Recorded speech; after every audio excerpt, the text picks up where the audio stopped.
एखाद्या स्टार्टअप कंपनीमध्ये जॉईन होय, तिथे 1 वर्ष एक्सपिरियन्स घे, नंतर MNC कंपनीमध्ये झक मार. कसं तुला एक्सपिरियन्स आला तर MNC कंपनी आपोआप तुझ्यापर्यंत येईल आणि 1 वर्ष तुझा इकडं जॉब चालू राहील आणि तुझी जी परिस्थिती डाऊनफॉल आहे ना सध्या, ती पण थोडं सुरळीत रस्त्यावर येऊन जाईल.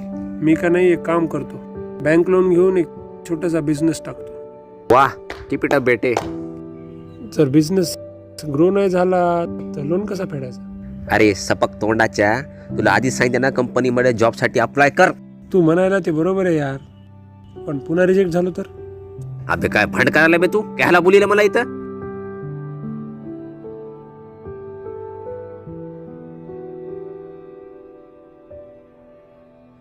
कसं आहे भावा, तू आपला जिगरी आहेस, त्याच्यावर बोलवलं तुला इथं. हे पाया ना, टेन्शन घेऊ नको. तू ओव्हर थिंकिंग करायलास. एक काम कर, माझ्यासोबत चल. कुठं? चल तू फक्त.